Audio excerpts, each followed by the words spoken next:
बिस्मिल्लाहिर्रहमानिर्रहीम। अस्सलाम वालेकुम नाज़रीन, आप देख रहे हैं सुनो पॉडकास्ट। मैं हूं यासिर रशीद। नाज़रीन, field marshal general Asim Munir Iran के दौरे पे पहुंचे और जब वहां पे जहाज़ों से उतरे तो सामने अब्बास इराक़ची मौजूद थे। फील्ड मार्शल ने उन्हें सैल्यूट किया, दोनों बगलगीर हुए और एक अच्छे माहौल में मुलाकात हुई।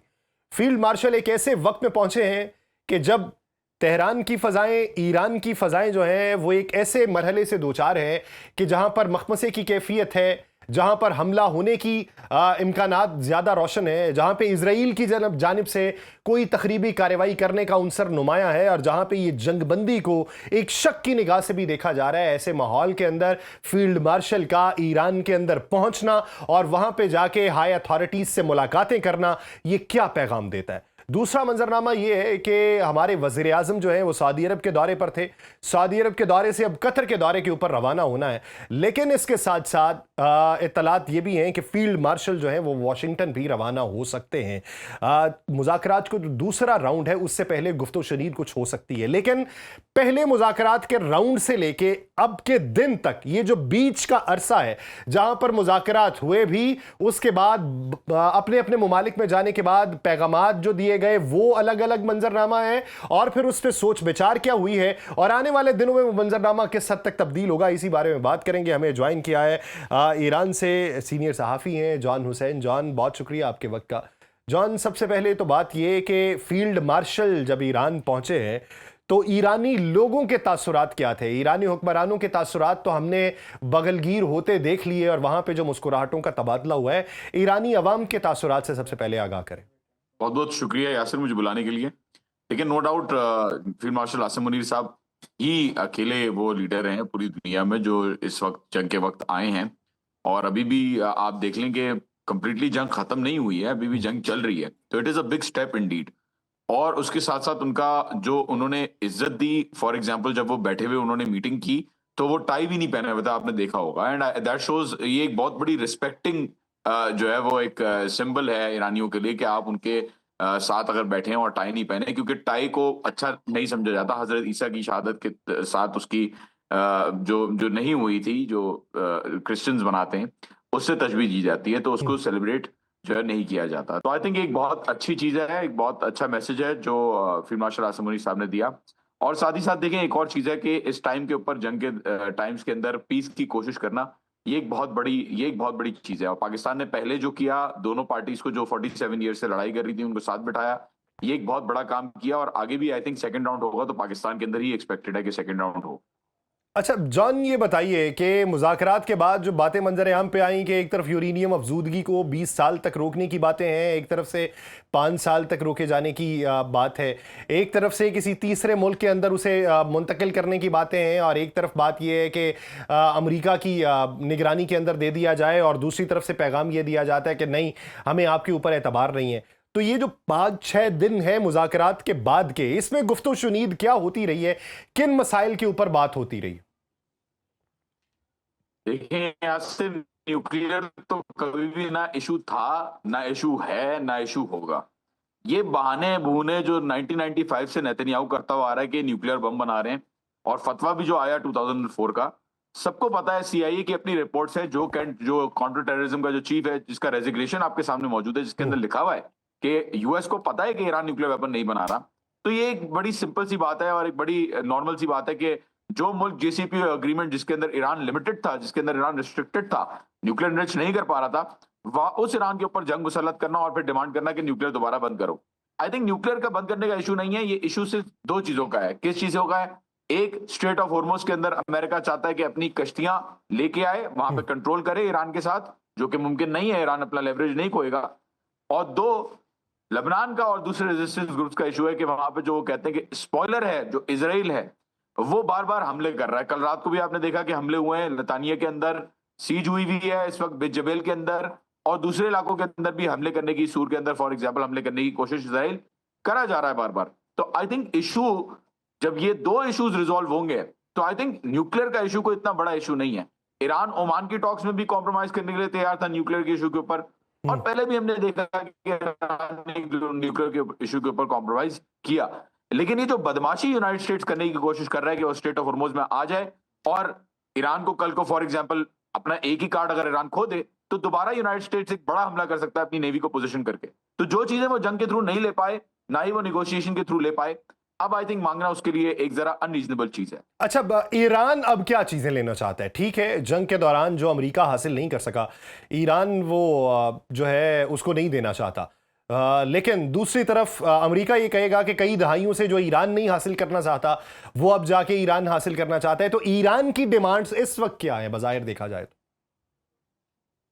देखिए, ईरान तो हासिल करना ही क्या चाहता था, स्ट्रेट ऑफ हॉर्मुज जंग से पहले खुला हुआ था, तो ईरान तो हासिल नहीं करना चाहता था। ये तो तबाही और बर्बादी जो यहाँ पे 1 लाख से ज्यादा रेजिडेंशियल यूनिट जो डैमेज या डिस्ट्रॉय किए हैं यूनाइटेड स्टेट से, और जो बर्बादी मचाई है उसका खमियाजा कैसे ईरान जो है वो रिकवर करे, कैसे पैसे रिकवर करेगा। और चले पैसों की बात छोड़ देते हैं, I think straight of Hormuz का टोल से ज्यादा सिक्योरिटी इशू बन गया है। यहाँ पे ईरान कभी भी नहीं चाहता था कि स्ट्रेट ऑफ हॉर्मुज में आपने देखा था फ्री मूवमेंट होती थी कश्तियों की, कभी भी ईरान ने, ऑल्दो के कस्टमरी लीगल राइट भी बन सकता है ओमान और ईरान का, लेकिन कभी भी उसके ऊपर क्लेम नहीं डाला।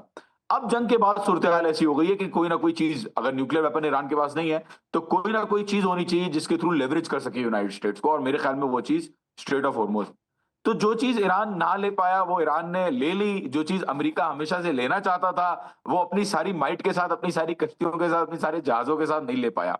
तो आई थिंक यहाँ पे जो माइट इज राइट का जो कॉन्सेप्ट है और जो यूनिपोलैरिटी का कॉन्सेप्ट हम देखते हैं इंटरनेशनल रिलेशंस में, वो बिल्कुल चेंज हो चुका है। यूनाइटेड स्टेट्स अनफॉर्चुनेटली अब उस कंडीशन में नहीं रहा कि वो बहुत इफेक्टिवली अपने इंटरेस्ट को जो है वो सिक्योर कर सके इस रीजन के अंदर। अच्छा, एक चीज़ और बताएं जान, कि फ़र्ज़ कर लें कि आबनाए हरमुज़ के ऊपर टॉल जो है वो वसूल करने की जो शर्त है वो अमेरिका नहीं मानता, लेकिन इसके मद्दे मुकाबिल जो पूरी दुनिया में मुंजमद असासे हैं वो बहाल कर दिए जाते हैं।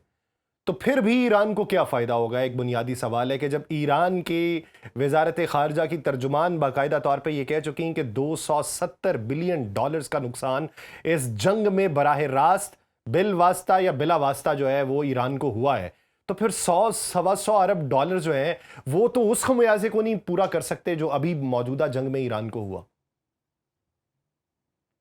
बिल्कुल सही कह रहे हैं आप यासिर। देखें, लेट्स फॉर एग्जांपल सपोज कि एसेट्स $120 बिलियन जो एसेट्स हैं वो यूनाइटेड स्टेट्स कहता है कि हम रिलीज कर रहे हैं। पहले तो उन एसेट्स को रिलीज करके उनको लिक्विड फॉर्म में लेके आना, उनको ईरान के अंदर उसको यूटिलाइज करना, दिस इज अ प्रोसेस जिसमें बहुत ज्यादा टाइम लग सकता है, जिस प्रोसेस के दौरान यूनाइटेड स्टेट्स दोबारा दोबारा ईरान के ऊपर जारियत कर सकता है। Point number 1। सेकेंडली, अगर लेट सपोज कोई कॉम्प्रोमाइज होता भी है तो आई थिंक कॉम्प्रोमाइज उस पोजीशन के अंदर होगा कि फॉर एग्जांपल यूनाइटेड स्टेट्स कहता है कि जी ठीक है, सैंक्शंस हम आपके ऊपर सारी नहीं हटा रहे, थोड़ी बहुत सैंक्शंस हम आपको रिलीफ दे रहे हैं, स्ट्रेट ऑफ हॉर्मुज आप रखें, नो प्रॉब्लम, आप टोल चार्ज करें, वहां से आप रेपरेशंस अपने ले लें जो भी ले लें। न्यूक्लियर इशू के ऊपर हम आपको, अगर आप इन्वेस्टमेंट के ऊपर कंप्लीटली रोकते हैं तो हम आपको जो है वो सैंक्शन रिलीफ भी कर देंगे। लेकिन आई थिंक आगे जाके जो प्रोस्पेक्ट नजर आ रहा है वो कुछ इसी तरीके की डील का मुझे नजर आ रहा है, या डील ना कहें तो एक अंडरस्टैंडिंग का नजर आ रहा है, जिस अंडरस्टैंडिंग के अंदर ईरान के अंदर स्ट्रेट ऑफ हॉर्मुज ईरान के कंट्रोल में रहता है, यूनाइटेड स्टेट्स शायद सैंक्शंस नहीं हटाता, जंग का खतरा फिर भी परमानेंटली रहता है ईरान के ऊपर, and at the same time United states कहता है कि जी ठीक है, हम अब ईरान के साथ इस पोजीशन पे आ गए कि हम इंगेज नहीं करना चाहते और हम परमानेंटली यहां से अपनी जो फोर्सेस हम लेके आए हैं उनको हम एग्जिट करवा रहे हैं। एग्जिट के अंदर भी आई डोंट थिंक कि सारे बेसिस खाली होंगे, हो सकता है कुछ बेसिस खाली हो जाए जिसमें अरब ममालिक खुद से पुश आउट करें यूनाइटेड स्टेट्स को, लेकिन लाइवलीहुड सिनेरियो के अंदर मैं ये नहीं देखता कि ईरान और यूएस बिल्कुल बेहतरीन तरीके से बैठ गए हैं, सब कुछ खत्म हो गया और जंग का खदशा नहीं है। क्योंकि देखें, लेबनान का issue is an issue which is a thorny issue, और ये इशू जो ईरान ने डिमांड रखी है कि सारे रेजिस्टेंस ग्रुप्स के ऊपर हमले बंद हो, आई थिंक गाजा का इशू सॉल्व करना और हमास का इशू और हिजबुल्लाह का इशू और हुतीस का इशू सॉल्व करना, ये अकेला ईरान जो जख्मी कंडीशन में है ऑलरेडी, ये अकेला मुझे नहीं लगता कि कर पाएगा। ऑल्दो ये कह रहे हैं कि हम करेंगे, मुझे नहीं लगता कि ये ईरान से ही सॉल्व होंगी सारी चीजें, इसके लिए पूरी दुनिया को बदलना होगा। अच्छा जॉन, एक चीज बताइए, ये तो तस्लीम करना पड़ेगा कि इस वक्त ईरानी जो मईशत है उसको बहुत ज्यादा धचका पहुंचा है।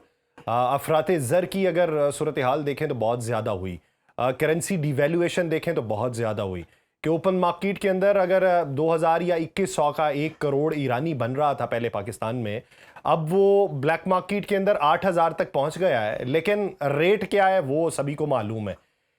इस जंग के खात्मे के बाद जब हालात नॉर्मल हो जाएंगे, एक आम ईरानी के लिए क्या परेशानी होगी? क्योंकि इस वक्त यकजहती है, इस वक्त एक अज़्म है, इस वक्त एक इस्तारा बन के ईरान जो है वो पैगाम दे रहा है पूरी दुनिया को, लेकिन जब पेट की भूख लगेगी आने वाले दिनों में तो वो मुश्किल क्या होगी? तो उसके लिए आइडियल सिचुएशन ईरान के लिए क्या होनी चाहिए कि वो बहुत ज्यादा महसूस ना हो और रफ्ता रफ्ता ये तमाम तबाही के ऊपर भी ओवरकम किया जा सके? मैं एक चीज बताऊं, देखें 45 डेज तकरीबन हुए हैं इस जंग को स्टार्ट हुए थे। और मैं अभी कल या परसों में निकला थोड़ा सा वीडियोस बनाने के लिए कि एग्जैक्टली डिस्ट्रक्शन की वीडियोस बनाऊं। मैं हैरान हो गया कि मुझे रेयरली, और मैं आपको बिल्कुल एग्जैजरेट नहीं कर रहा, किसी से भी आप ईरान में वेरीफाई करवा सकते हैं, मुझे रेयरली कोई डिस्ट्रॉयड बिल्डिंग जो होता है ना, जैसे जिस तरीके से तबाहकुन बिल्डिंग होती है वो नजर आई। जो नजर आई उससे मैंने वीडियो भी बना ली। अब मैं जब हॉस्पिटल गया तो हिलाल अहमर वालों के हॉस्पिटल में गया, मैंने कहा भाई क्या हुआ, आप लोग के ऊपर तो अटैक हुआ था। बोला जी अटैक हुआ था, 10 दिन के बाद जो शटर डैमेज जितना था उसको हम लोगों ने पहले रिमूव करवाया, फिर उसके ऊपर मुरम्मत जो चीजों की थी, शीशे वीशे तो ऑलरेडी उन्होंने नए लगा लिए थे, लेकिन उसके ऊपर जो मुरम्मत थी वो कुछ दिनों बाद दोबारा उन्होंने कंप्लीट करना शुरू कर दी। जो दूसरी बिल्डिंग जो पूरी तबाह हो चुकी, ऐसा लग रहा था कि वो खाली प्लॉट्स थे बेसिकली। उन्होंने, ईरानियों ने इतनी जल्दी उसको साफ किया, क्योंकि जाहिर है इतनी जल्दी रिकंस्ट्रक्ट तो नहीं कर सकते, लेकिन जो मलबा था उसको हटाया, उसके ऊपर रिकंस्ट्रक्शन का काम शुरू किया। और काफी सारे ब्रिजेस जो डैमेज हुए थे, उन ब्रिजेस के ऊपर मैं गया और मैंने चेक किया कि क्या सिचुएशन है। करज का ब्रिज जो है वो ऑलमोस्ट कंप्लीशन की पोजीशन के ऊपर नजर आ रहा है कि वो उसके ऊपर इतना तेजी से काम हो रहा है कि वो ऑलमोस्ट कंप्लीट होने की पोजीशन में आई थिंक आने वाला है 1-2 हफ्तों के अंदर। और दूसरे जो ब्रिजेस हैं वो टोटली रिस्टोर कर दिए उन लोगों ने। और एक पुलिस स्टेशन ऐसा है जिसको मैंने खुद देखा था कि पहले दिन अटैक किया था, वो बिल्कुल तबाह हो चुका था, लेकिन अब जब मैं दोबारा उस बिल्डिंग के ऊपर गया तो ऐसा लग रहा था कि एक नया पुलिस स्टेशन, उसी की वीडियो बनाने गया था, ऐसा लग रहा था नया पुलिस स्टेशन बन गया है। तो आई थिंक देखें, ये चीजें जो होती हैं, डैमेजेस जो होते हैं, इनके ऊपर जो रिकवरी का टाइम यूनाइटेड स्टेट्स कहता है, आई थिंक वो टाइम, उस टाइम आई थिंक वो टाइम एग्जैजरेटेड है। 2 साल के अंदर अंदर आई थिंक ये पूरा डैमेज रिकवर हो जाएगा। ईरान का मैं in John terms of the आपकी इस physical बात से इत्तफाक infrastructure। करता हूं कि ये तमाम तर बीड़ा जो है ये तो हुकूमत उठाएगी और डैमेजेस को कवर कर देगी, लेकिन मुआशी तौर के ऊपर और करेंसी की डीवैल्यूएशन के तौर के ऊपर जो अभी चीजें चल रही हैं, ये मुस्तकबिल में क्या नुकसान पहुंचाएंगी? और इससे बचने के लिए मौजूदा सूरत हाल में ईरान की शर्त क्या है जो मानी जाए तो इसके ऊपर पूरा ओवरकम हो सकता है? बिल्कुल सही कह रहे हैं आप। देखें, एक इशू है डिवैल्यूएशन का, एक इशू ऑब्वियसली हो सकता है। इस वक्त तो ऐसा नजर आ रहा है कि करेंसी डिवैल्यू नहीं हो रही, ऑल्दो इन्फ्लेशनरी प्रेशर जो है वो ईरान के अंदर क्रिएट हो सकता है और इसके अंदर महंगाई आगे बढ़ सकती है। लेकिन अल्हम्दुलिल्लाह जिस तरीके से ईरान ने अपना तेल इस दौर में बेचा, और जिस तरीके से आई थिंक उन्होंने कुछ एक एक अवाम के अंदर भी जो जिस तरीके से उन्होंने डील किया, आई थिंक उसके अंदर ज्यादा चांसेस ऐसी चीज के हैं कि इकोनॉमी जो के जो इम्पैक्ट्स हैं, जो बर्बादी इकोनॉमी की हुई है, वो आई थिंक ऑयल बेच के और दूसरी चीजों से, फॉर एग्जांपल टोल से, और इसी के अंदर शर्त जो आप कह रहे हैं कि क्या कंडीशन होगी, आई थिंक इसके अंदर बहुत जरूरी है कि ईरान टोल्स ले, ताकि उसकी इकोनॉमी को एक स्टेबिलिटी मिल सके, एक इंजेक्शन मिल सके कॉन्स्टेंटली रिकवर करने के लिए।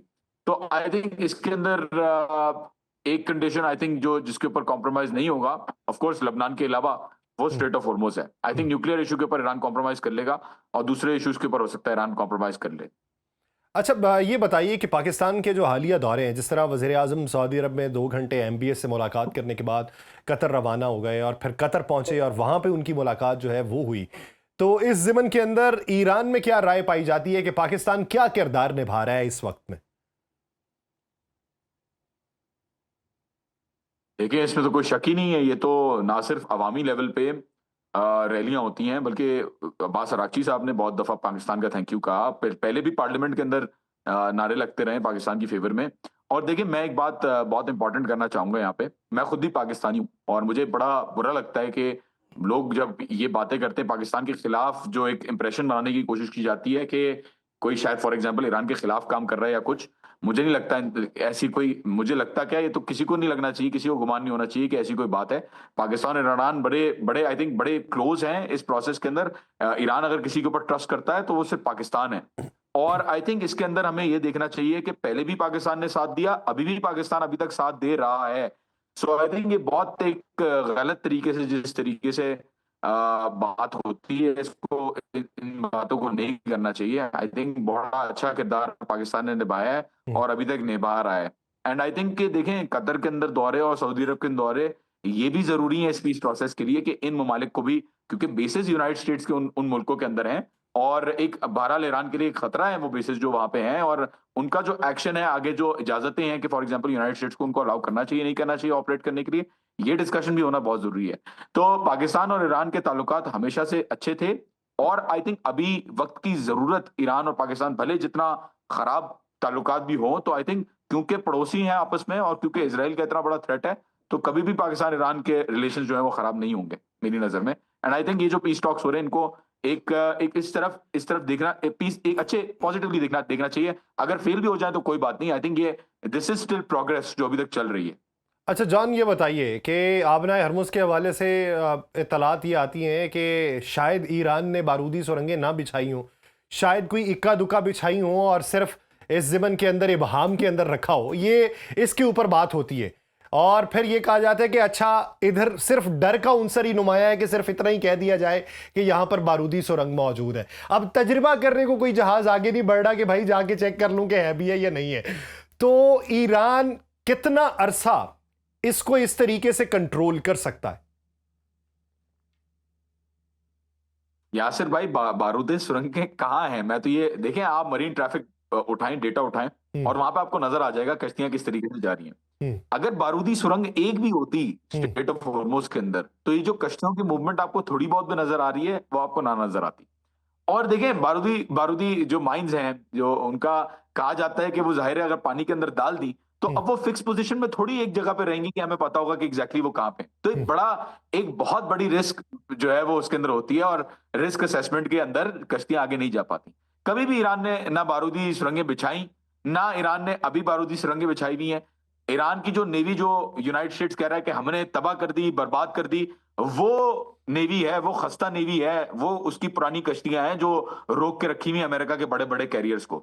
तो आई थिंक ये बहाने जो आगे से आते हैं कि माइन बिछाई हुई है ईरान ने, अगर माइन बिछाई हुई होती तो अभी ट्रांजिट जो हो रहा है कश्तियों का, वो ट्रांजिट भी ना हो पाता। जबकि आप देख रहे हैं कि कश्तियां ईरान के स्मार्ट कंट्रोल के थ्रू गुजरती जा रही हैं, उनकी परमिशन के साथ, उनके जो भी शरायत वो लागू कर रहे हैं उसके साथ गुजरती हुई नजर आ रही हैं, डिस्पाइट द नेवल ब्लॉकेड। जो कह रहा है ना, नेवल ब्लॉकेड मैंने कर दिया है, वो ईरान की अपनी कश्तियां भी जूस पीती हुई जो है वो जा रही हैं, स्ट्रेट ऑफ हॉर्मुज से गुजरती हुई चाइना की तरफ जा रही हैं। तो आई थिंक ये जो पूरा जो सिलसिला नजर आ रहा है माइंस का, इसके अंदर कोई ताल्लुक नहीं है। माइंस अगर होंगी स्ट्रेट ऑफ हॉर्मुज के अंदर, अगर लगा दी गई, और माइंस बिछाने के लिए कोई बड़ी कश्तियां भी नहीं चाहिए होती, छोटी कश्तियों के ऊपर भी आप माइंस जो है वो लेके जा सकते हैं और लगा सकते हैं।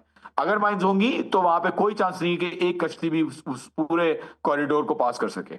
अच्छा जॉन, ये बताइएगा कि इस ज़मन में ओमान के साथ जो है वो मुशावरत की गई थी इब्तदाई तौर पे ईरान ने, तो अभी अगर कोई आबनाए हरमुज़ के हवाले से मुस्तकबिल में फैसला होता है तो क्या ओमान को भी मुशावरत में शामिल किया जाएगा, या यकतरफा तौर पे ईरान जो है वो इस पे फैसला सुना देगा या शराइत को कबूल कर लेगा?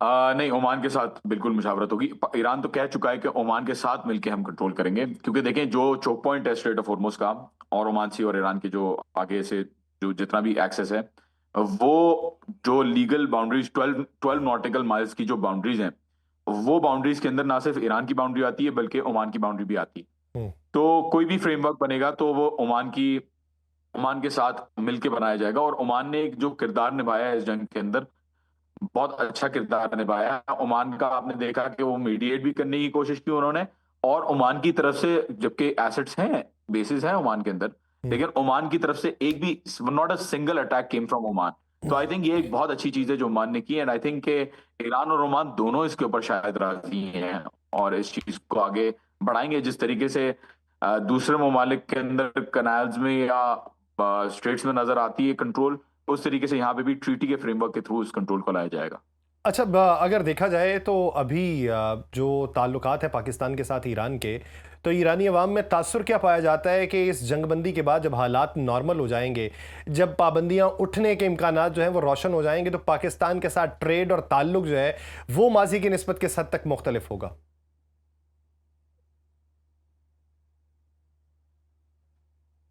अभी भी एक ट्रेड कॉरिडोर नया नया खुला है, और सनाउल्लाह अब्रो साहब जो पाकिस्तान के कस्टम्स के हैं, उन्होंने भी कहा है, एक्सप्रेस ट्रिब्यून पे भी आया है और दूसरे चैनल्स पे भी आया है, कि जो नया ट्रेड कॉरिडोर है उससे फॉर एग्जांपल होता क्या है कि पाकिस्तान के थ्रू बॉर्डर क्रॉस करके, ईरान के थ्रू बॉर्डर क्रॉस करके आगे सेंट्रल एशियन कंट्रीज के अंदर गुड्स को जो है वो ट्रांजिट किया जा सकता है। आई थिंक ये एक बहुत इकोनॉमिकली इंपॉर्टेंट कॉरिडोर खुला है, और इससे ज्यादा बड़ा जो आई थिंक इकोनॉमिक बेनिफिट हो सकता है वो आगे हो सकता है दो जुमरों में। पहला, ईरान पाकिस्तान गैस पाइपलाइन, जो गैस पाइपलाइन बिछी हुई है ईरान की साइड से, वो आई थिंक सैंक्शंस के जब खत्म होगा या प्रेशर कम होगा यूनाइटेड स्टेट्स का, तो वहां पाकिस्तान से एक पाइपलाइन एक्सटेंड की जाएगी और ईरान के साथ लिंक की जाएगी, और फिर जो हमारे गैस के मसाइल हैं, जो भी एनर्जी के मसाइल हैं, वो मसाइल जो है वो हल हो सकते हैं। दूसरा, आई थिंक पेट्रोल और पेट्रोकेमिकल प्रोडक्ट्स का, क्रूड का एक्सचेंज हो सकता है ईरान और पाकिस्तान के बीच। एंड आई थिंक ये एक ऐसी चीज है जो कि फॉर एग्जांपल जो कि लाइकली है, क्योंकि अब अमेरिका ने जो है वो रियलाइज किया इस चीज को कि एक स्टेबल ऑयल सप्लाई भी जरूरी है। एंड आई थिंक पाकिस्तान को इसमें बहुत फायदा होगा, क्योंकि जो रेट्स ईरान ऑफर करता है और जो रेट दूसरी कंट्रीज के होते हैं, वो उसके अंदर कोई कंपैरिजन जो है वो नहीं किया जा सकता। एंड आई थिंक इसके अंदर आगे जाके बहुत सारी म्यूचुअल, आई थिंक ईरान को जैसे गोश्त की जरूरत है, चावल की जरूरत है, इन चीजों की जरूरत है, और पाकिस्तान का जो एग्रीकल्चरल सेक्टर है वो बहुत स्ट्रांग है, टेक्सटाइल सेक्टर पाकिस्तान का बहुत स्ट्रांग है, तो वो चीज वहां से, यहाँ से पाकिस्तान से एक्सपोर्ट होकर यहाँ पे इंपोर्ट हो सकती है, और यहाँ ईरान से जो चीजें एक्सपोर्ट हो सकती हैं, सर्जिकल आइटम्स, फार्मास्यूटिकल आइटम्स, दूसरी जो चीजें हैं वो फॉर एग्जांपल एक्सपोर्ट हो सकती हैं, कुछ ड्राई फ्रूट्स और ये वाली चीजें भी हैं जो एक्सपोर्ट हो सकती हैं। तो आई थिंक एक एक आई थिंक ओवरऑल ट्रेड के रिलेशंस में जब बेहतरी आएगी, और आपके बिल्कुल बराबर में एक मुल्क है जो जिससे आप अपनी नीड्स पूरी कर सकते हैं, एटलीस्ट एनर्जी नीड्स, तो उसके अंदर आई थिंक सबसे बड़ा बेनिफिट पाकिस्तान को होगा इस चीज के अंदर, कि उनकी जो पेट्रोल प्राइसेस हैं वो भी कम हो जाएंगी, और गैस की जो शॉर्टेज है वो भी खत्म हो जाएगी आई थिंक। अच्छा जॉन, ये बताइए कि चाइना के हवाले से मौजूदा पॉलिसी ईरान की क्या दिखाई दे रही है, और फिर बात ये कि जब डोनाल्ड ट्रंप ये कहें कि चाइना ने यकीन दहानी करवा दी कि चाइना कोई भी हथियार जो है वो ईरान को फराहम नहीं करेगा, और उनके तर्जुमान आके ये कहें कि हमारी खारजा पॉलिसी जो है वो किसी और की मरहून मिन्नत नहीं कि हम देखें कि कौन कह रहा है कि किसको क्या देना है क्या नहीं, ना हम उनको कुछ फराहम कर रहे हैं और ना ही किसी के कहने पर रोकेंगे। तो चाइना पॉलिसी टुवर्ड्स ईरान ये किस हद तक माजी की निस्बत तब्दील हुई, कितनी पॉजिटिव हुई और कितना फायदा पहुंचाया? देखिए, डोनाल्ड ट्रंप साहब जो बयान देते हैं ना बार बार, यासर मैं आपको बताऊं, इनको प्रेसिडेंसी में नहीं होना चाहिए, इनको सर्कस के अंदर होना चाहिए। ये बंदरों की तरह जो अपना बयान, माजरत के साथ लोग बड़ी इज्जत करते हैं, लेकिन मैं ऐसे बंदे की इज्जत खो चुका हूं पर्सनल लेवल पे। तो ये जो अपना जो जो बार बार ये अपने दिखाते हैं, बार बार चीजें जो चेंज कर रहे होते हैं और जो धमकियां देते हैं, कभी खुश हो रहे होते हैं, कभी हंस रहे होते हैं, कभी हजरत ईसा से अपने आप को जो है वो तशबीह दे देते हैं, कभी अल्लाह के नाउजुबिल्लाह अल्लाह की तौहीन भी उन्होंने की, प्रेज बी टू अल्लाह करके कि मैं ऐसा कर दूंगा, ये कर दूंगा, तो उनसे भी अपने आप को मिलाते हैं। कभी चांद के ऊपर, ट्रम्प टावर के ऊपर, जो ट्रम्प टावर है चांद के ऊपर बना के दिखाते हैं कि जी चांद के ऊपर खड़ा हुआ है। तो आई थिंक ये जो ट्रम्प की बातें हैं, ये बिल्कुल इसको एक नॉन सीरियस जुमरे में नहीं, बल्कि इसको एक फिक्शन के जुमरे में, इसको एक एंटरटेनमेंट के जुमरे में लिया जाए। अब बहुत देर हो चुकी है कि हम डोनाल्ड ट्रंप के किसी भी स्टेटमेंट को सीरियसली रखें। इसने क्या कहा? इसने कहा कि मैं परमानेंटली ओपन कर रहा हूं स्ट्रेट ऑफ हॉर्मुज। जो चीज तुमने बंद ही नहीं की उसको तुम कैसे खोल सकते हो? पहला सवाल। और दूसरा सवाल यह है कि तुम्हारी इजाजत से क्या चाइना कोई चीज करेगा? मतलब यहां पे आप ये देखें, इतना डिलूजनल आउटलुक है इस बंदे का, कि जहां इसके दोस्त, मतलब यूरोपियन ममालिक, यूएस के जो फ्रेंडली कंट्रीज हैं, जहां वो कंट्रीज यूनाइटेड स्टेट्स की परमिशन नहीं ले रही हैं और ईरान की परमिशन लेके क्रॉस कर रही हैं स्ट्रेट ऑफ हॉर्मुज, वहां पे ये एक्सपेक्ट करते हैं कि चाइना कोई अगर अमल कर रहा है ईरान के साथ, जो उसका एलाय है, तो वो इनसे पूछ के करेगा। तो आई थिंक कि अगर ऐसा देखें, China although non confrontational policy रही है चाइना की, चाइना खुद से शायद वेपन सप्लाई ना करे ईरान को, हो सकता है, क्योंकि जाहिर सी बात है उनकी पॉलिसी नहीं है कि वो एस्केलेट करे किसी भी चीज को। लेकिन ये कहना कि मेरे कहने पे चाइना हथियार नहीं बेचेगा ईरान को, हु आर यू? तो आई थिंक यहाँ पे जो है वो, आई थिंक डोनाल्ड ट्रंप साहब को बिल्कुल, आई थिंक इलाज की जरूरत है, माजरत के साथ, if you can still show this. तो उसके अलावा और कोई ऑप्शन नहीं है। उनका कोई सीरियसनेस नहीं है किसी भी चीज के अंदर। अटैक बहरहाल बिल्कुल हो सकता है ईरान के अंदर, ये एक पॉसिबिलिटी है। जो 82nd एयरबॉर्न डिवीजन के और 2500 मरीन जो और आए, और 1200 डेल्टा एलिट ट्रूपर्स जो हैं, और 50,000 से ज्यादा जो फौजी ऑलरेडी हैं, और 20 नेवी शिप्स हैं इसके अंदर, रीजन के अंदर, और 500 एयरक्राफ्ट अभी तक मौजूद है मिडिल ईस्टर्न कंट्रीज के अंदर, जिसके अंदर 250 टैक्टिकल एयरक्राफ्ट हैं। आई थिंक वो थ्रेट एग्जिस्ट कर सकती है, और आई थिंक उस थ्रेट को रिकवर करने के लिए, उसको बैलेंस आउट करने के लिए, ईरान भी अपनी मोबिलाइजेशन रशिया से, चाइना से, या अभी तक खैर I don't have any clarity on this, लेकिन किसी तरीके से ईरान भी अपने आप को मजबूत करने की कोशिश करेगा इस पीस के टाइम के अंदर, क्योंकि आगे जंग दोबारा शुरू हो सकती है।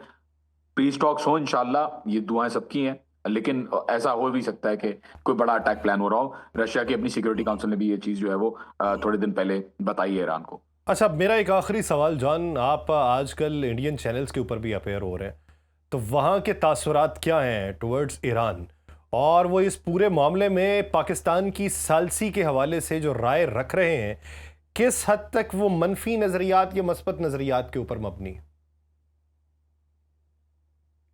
देखें, आप ये सवाल ईरान को एक्सक्लूड करके भी पूछे ना, तो मेरे पास बहुत सारे कमेंट्स हैं इंडियन मीडिया के ऊपर। पहले तो जो गौरव आर्या ने जो कमेंट्स दिए अब्बास अरागची साहब के बारे में, और जो उसने कहा कि लेबनान के ऊपर और गाजा के ऊपर मारो, हाँ इजराइल तो हमारा भाई है, इन लोगों को मेरे ख्याल में, देखें, मैं उस लेवल पे लो डाउन अपने आप को नहीं करना चाहता। मैं एक सिंपल सी चीज को एनालाइज करना चाहता हूं। आप साइकोलॉजी अंडरस्टैंड करें कि इंडियन मीडिया की साइकोलॉजी क्या है, ओवरऑल साइकोलॉजी जो ज्यादातर मीडिया दिखाता है, और स्पेशली गोडी मीडिया जो दिखाता है। इनके पास बॉलीवुड भी है और अनफॉर्चुनेटली न्यूज मीडिया भी है। अब ये होता क्या है कि जर्नलिज्म के अंदर हमें बात करनी होती है या सिर्फ रियलिटी के ऊपर, फैक्ट्स के ऊपर, क्या होने वाला है उसके ऊपर ऑब्जेक्टिव एनालिसिस देना होता है। बॉलीवुड के अंदर अनफॉर्चुनेटली सारी चीजें जो हैं वो होती हैं फिक्शन, ख्वाहिशात, फिक्शन, इनसिक्योरिटीज। कभी ऑपरेशन सिंदूर जो फिजिकली जो चीजें नहीं कर पाए, जहाज जो इनके गिराए और जो बर्बादियां इनकी मचाई, वो जो फिजिकली नहीं कर पाए, उसको वो बॉलीवुड के अंदर दिखाते हैं। अब अनफॉर्चुनेटली मसला ये हो रहा है कि इंडियन मीडिया का ये जो बैरियर होना चाहिए था between the news and Bollywood, वो बैरियर एग्जिस्ट नहीं करता, और इनकी पूरी सोसाइटी बॉलीवुड के अराउंड नजर आ रहा है कि रिवॉल्व कर रही है। और इनका जो न्यूज मीडिया है, इसीलिए न्यूज मीडिया के अंदर गौरव वारिया जैसे बंदर बिठाए जाते हैं, ताकि ये मसाला, मिर्च मसाला और अनरियलिस्टिक बातें, और जितनी भी बॉलीवुड की एक्सपेक्टेशंस और फिक्शन है जिसको आगे प्रमोट करना है मूवीज बनाने के लिए, बड़े बड़े बजट यूज करने के लिए, उनको अभी से अवाम के जहनों में जो है वो डाला जाए कि भाई ये वाली मूवी आने वाली है, तो इसको जरूर देखने के लिए आपको अभी हमें न्यूज पे देखना होगा। तो आई थिंक ये जो साइकोलॉजी है, I think there is a fundamental blockade in terms of the realities, जो बीच में आपको बैरियर लगाना है between the realities and fiction. तो आई थिंक ये कभी नहीं सुधरने वाला है। दर्द पाकिस्तान, ये सारा सिर्फ और सिर्फ दर्द है जो इनको पाकिस्तान में, अभी देखे ना, उससे कहा कि अरागची साहब क्यों नहीं आए यहाँ पे, इंडिया क्यों नहीं आए जब ऑपरेशन सिंदूर हो रहा था, या जब भी जो हो रहा था पहलगाम वाकया हो रहा, भाई क्यों आएंगे वहां? पाकिस्तान का दर्द इतना ज्यादा है, पाकिस्तान की टॉक्स जो पाकिस्तान की कामयाब हो रही हैं या फॉर एग्जांपल आगे और बढ़ रही हैं, इनको कुछ भी नजर नहीं आ रहा, और पाकिस्तान की बुक्स के नजर में, बुक्स के चक्कर में ये किसी को भी अटैक कर सकते हैं, कैसे भी अटैक कर सकते हैं। पाकिस्तान के तो ये बुक्स तो के देखिए चक्कर में होना है, किसी के ऊपर ये भी हमलावर हो ये सकते बर्दाश्त नहीं हैं, होगा इनको। ये बर्दाश्त नहीं होगा, और यही वजह है कि ये हर उस उनसर को नुमाया करेंगे जो तखरीबकारी का होगा। बहुत शुक्रिया जान हुसैन, इस हवाले से अपना वक्त देने के लिए। नाज़रीन, पॉडकास्ट का वक्त ख़त्म हुआ जाता है, मुझे दीजिए इजाज़त। आपसे मुलाकात होगी किसी और एपिसोड में। अपना बहुत सा ख्याल रखिएगा। अल्लाह निगहबान।